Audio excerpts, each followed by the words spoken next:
Yeah, that's right. We're back, and this ain't my first mortgage podcast. Welcome to the show, where we discuss all things mortgage sales, industry news, interviews of the top mortgage professionals, and more. Strap on in, enjoy the ride, and welcome to Ain't My First Mortgage Podcast. Bruce, welcome to Ain't My First Mortgage Podcast, my man. How we doing?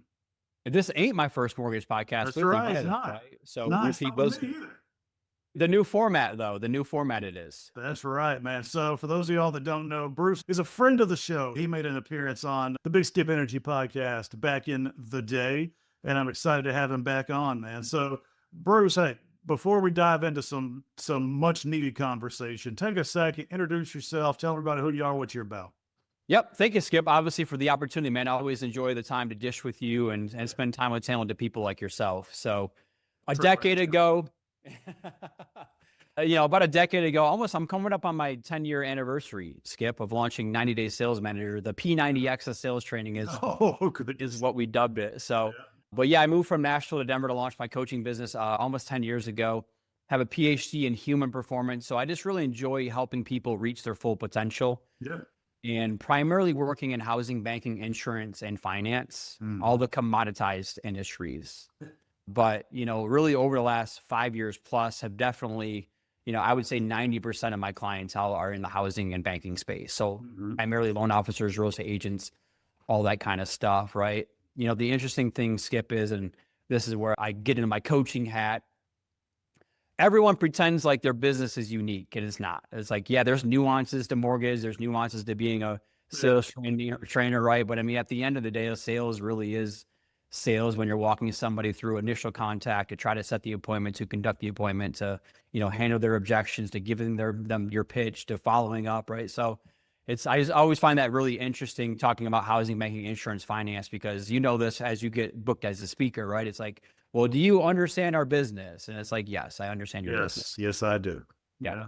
Isn't that funny? Why do you think that is? I don't mean to cut you off there. What? It's kind of the same thing. Like when I was in wholesale as an AE, I would go, markets all over the country, right? And everyone's like, well, our market's really unique. It has, this and this. And politely, of course, I have to say, I'm sorry, you're just not that special, okay?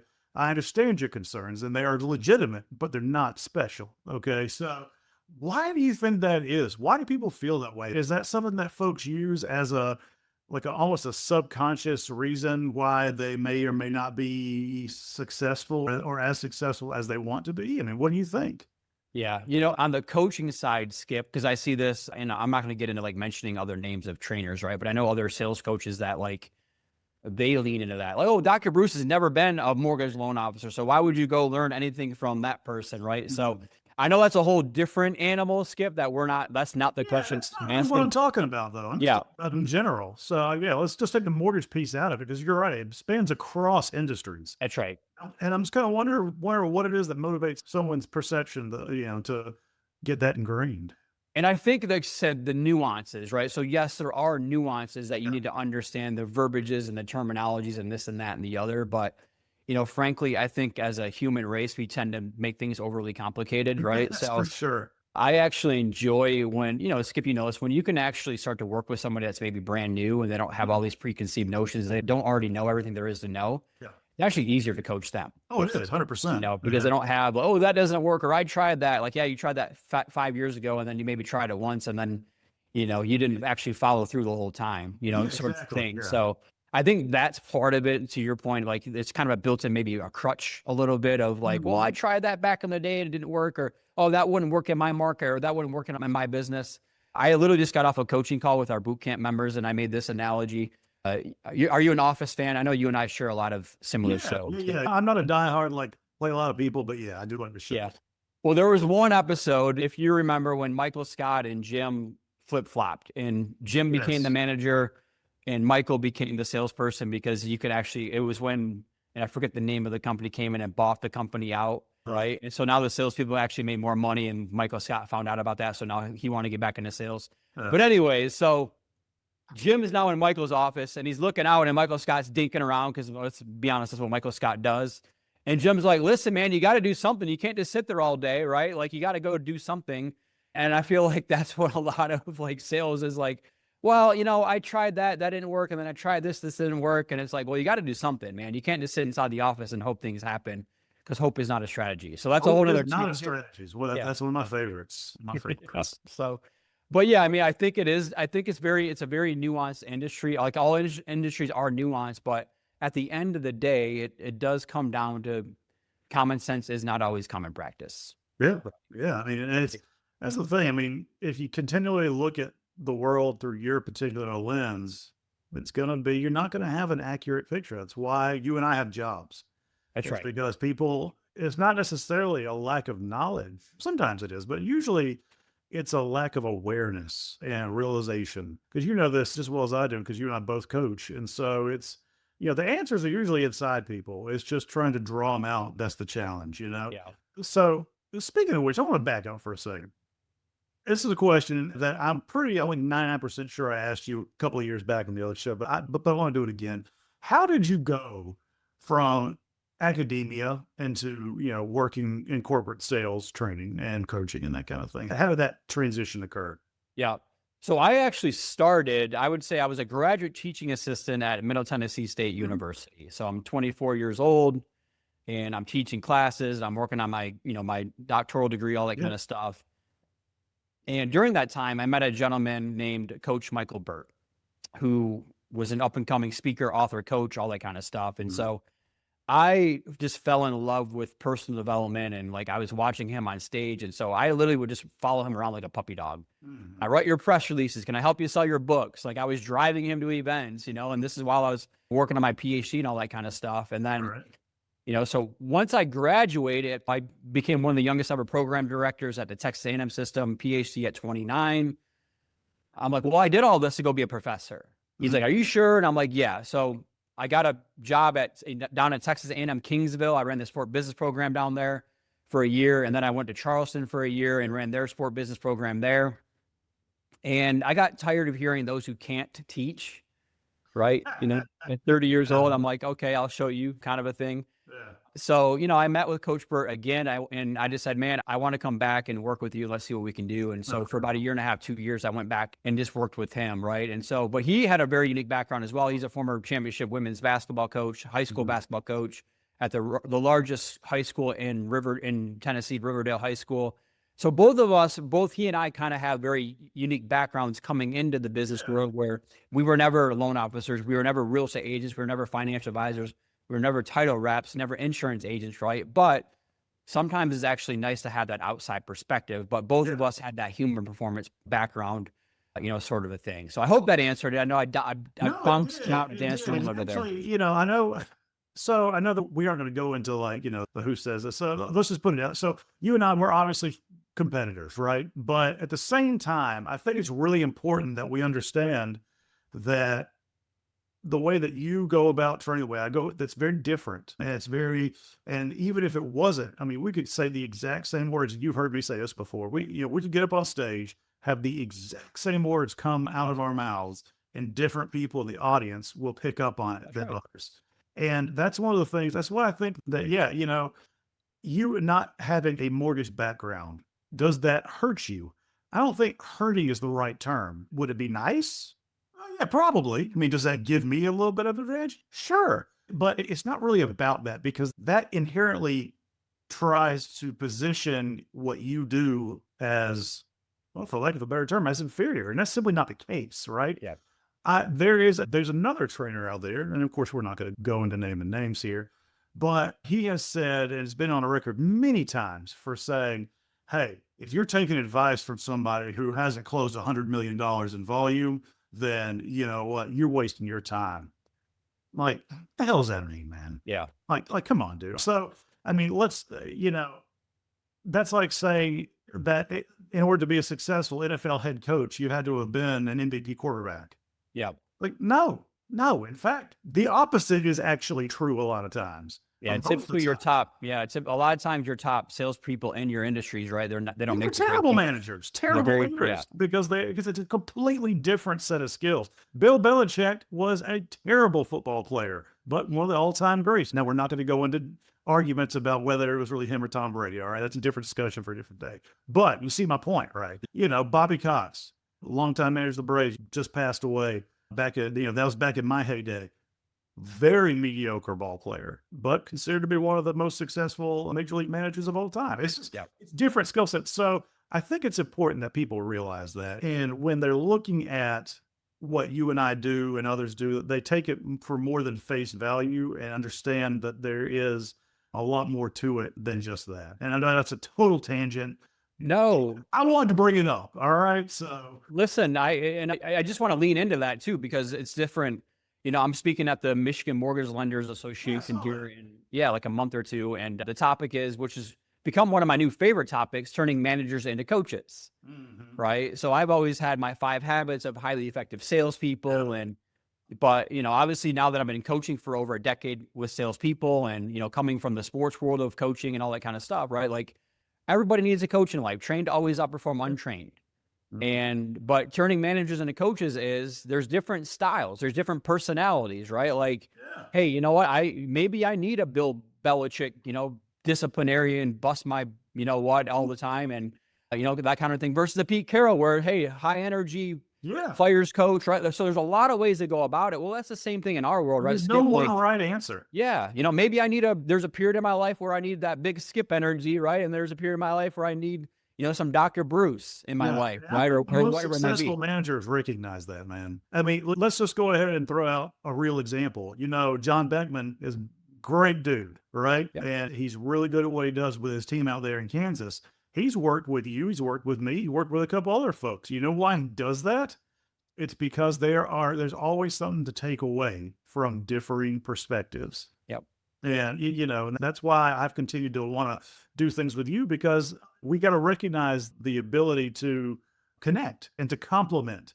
Yeah, it doesn't always have to be constant, like, especially in the world of making people better.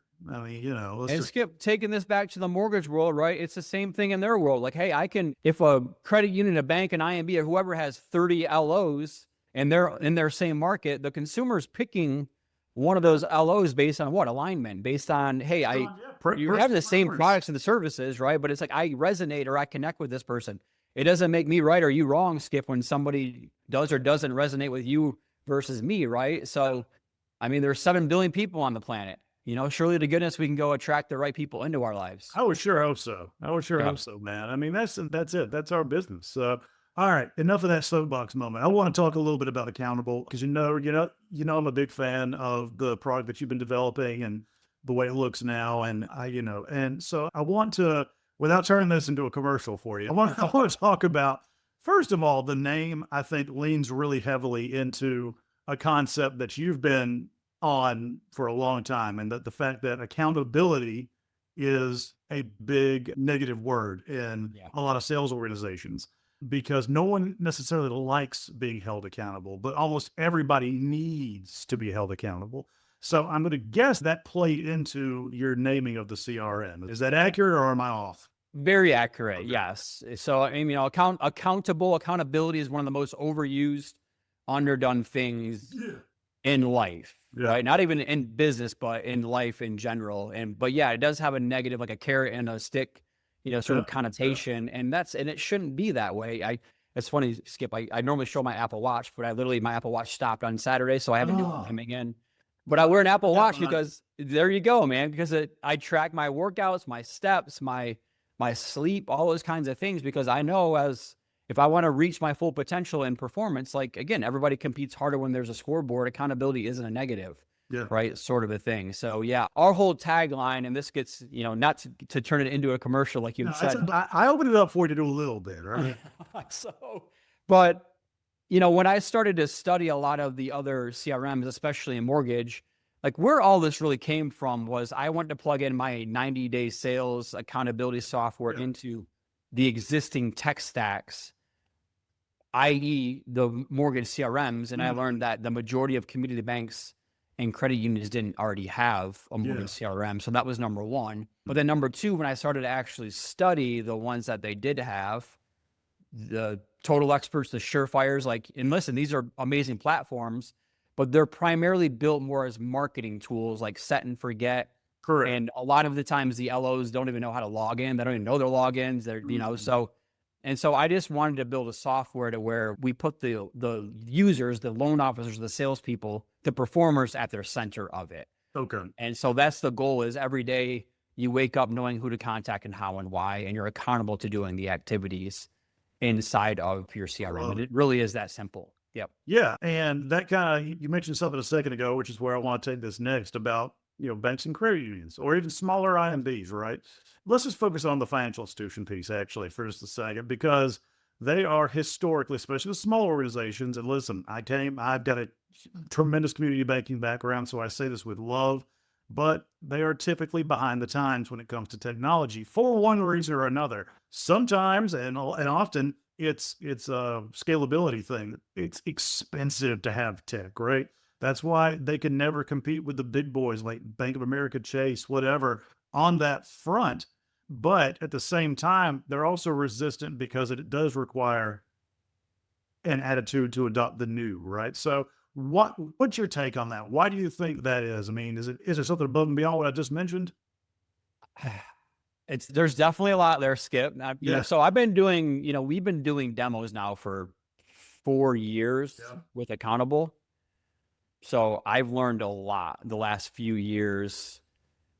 Number one, I think, is just all the different stakeholders that are involved, right? So again, on the mortgage side, it's a formal process, and a lot of people have to check off on it. Too many people, right? So yeah. I mean, unfortunately, it is a lot of times more than even is required by the regulations and the regulatory bodies. So, but I think the challenge, Skip, is like so your mortgage department's kind of on an island at most places. Oh, it's always a redheaded stepchild, almost always.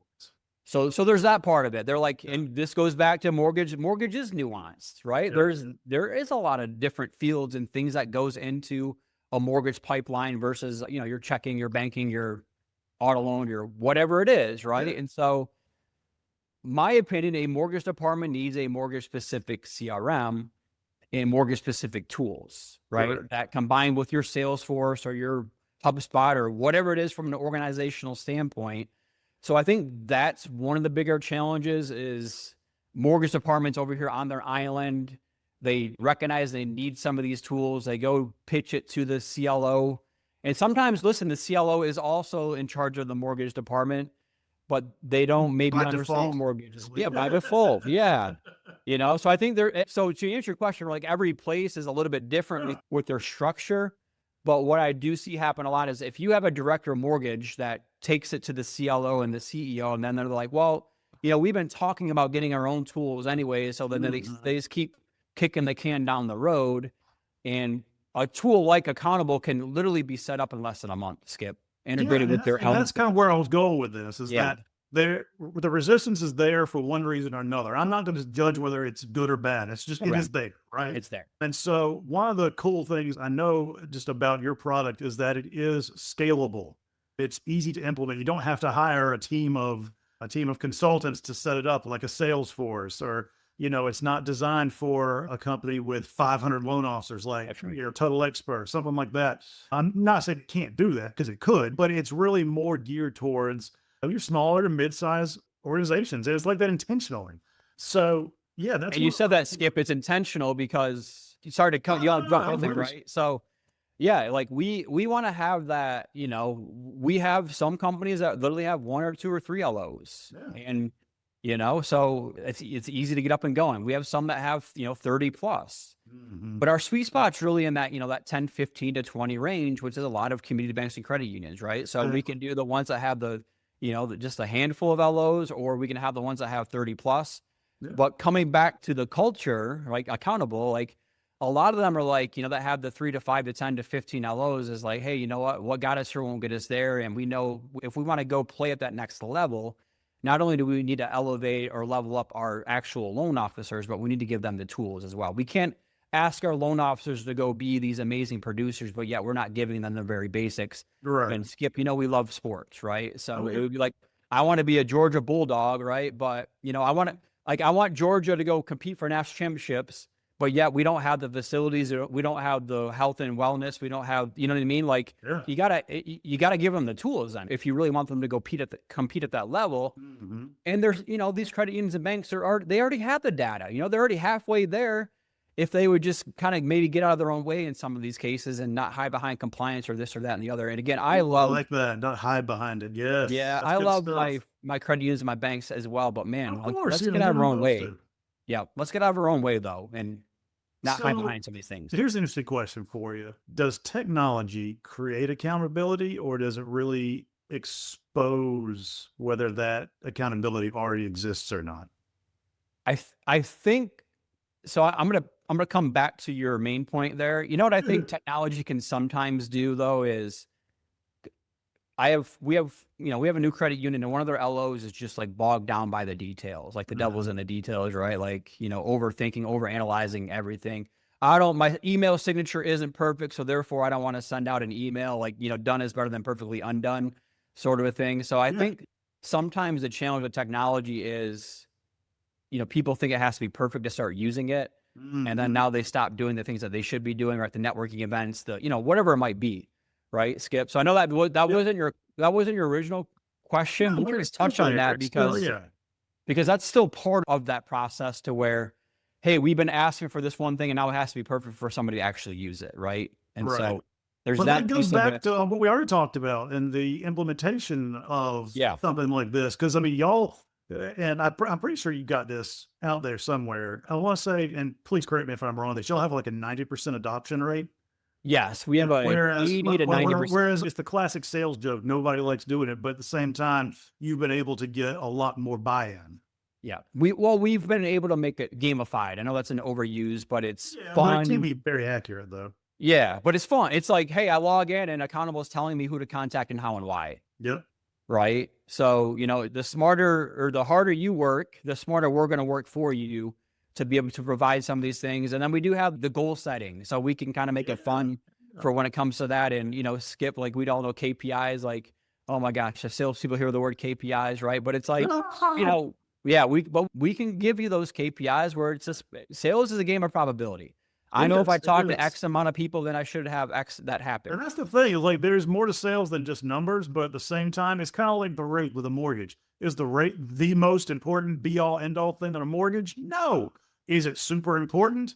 Yeah. Duh. It's the same thing with numbers and sales. Is that be all end all? No, but you got to know them. Yeah. Yeah. But to answer your question directly, because we've had to learn this the last couple of years, Skip, you have to find, it can't feel like it's busy work. Oh yeah. Right. We got to give them wins. Sure.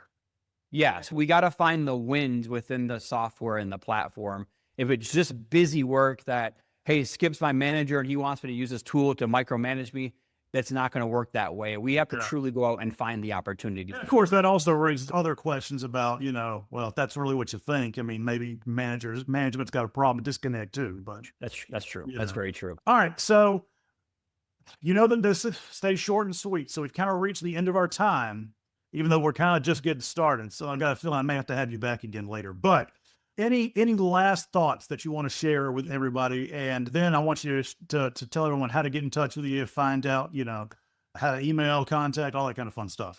Yep. My final thoughts, what I'm really on this year for all of my mortgage clients is, being a mortgage advisor. What does it truly mean to be a mortgage advisor rather than a loan originator, right?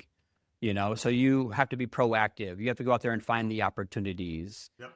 Talking about annual reviews, like seeing an annual review as an opportunity, not an obligation. To really on both sides. Yeah. On both sides. That's exactly right. Right. So so that's the big thing that I'm on right now is, are you that person of influence? Are you that first person other people think about, when it comes to your market? And, Skip, we were talking off camera before we got on. I'm just, loans are harder to do. They do take a little bit longer. There's a lot that goes into them. And so that's why we got to have some of these tools that can help maybe automate the different processes. So that way the LOs can stay freed up to be the mortgage advisor. What we do is not rocket science. When I say we, meaning loan officers, well, it's not rocket science, but at the same time, why are you not going to use something that easily helps you become more empowered? Right. That's right. All right. So share your contact information, man. If somebody wants to get a hold of you, where should they go? What should they do? Yeah, AccountableCRM.com is for our software. 90daysales.com is for the boot camp. And by the way, short, easy commercial. If you sign up for one, you get the other, right? So we do, if you sign up for 90 Day Sales or boot camp, we actually include our accountability software. And So guys, listen, I am not ashamed to say, just because I do it too does not mean that Bruce is inferior in any way. All right. So I'll just go ahead and say it. It's still valuable. So I encourage you to do it. And right back at you, Skip, right? That's Like what I'm talking if about. somebody goes through my 90-day program, hey, go talk to Skip afterwards or vice versa. Yeah. It's very complimentary of each other. It's very complimentary of each other, right? So, and then at Bruce Lund, I think would be most of the different social media handles. Dr. Bruce is the tagline. Thanks to my good friend Ernie Graham at HomeBot. I got introduced to him, Skip, by TJ Lyle he used to be at National MI. And Ernie's like, yeah, you're just Dr. Bruce now. Like, that's your calling card. So there it is. It's just kind of stuck there. So yeah, I mean, if you Google Dr. Bruce, it's probably going to come up. There you go, man. Very good. Well, listen, I appreciate you being on again. Like I said, I know we kind of started getting rolling. I'll have to get you back on again later on. But man, it was great talking to you. Always fun, Skip. I always appreciate you. All right, well, see you later.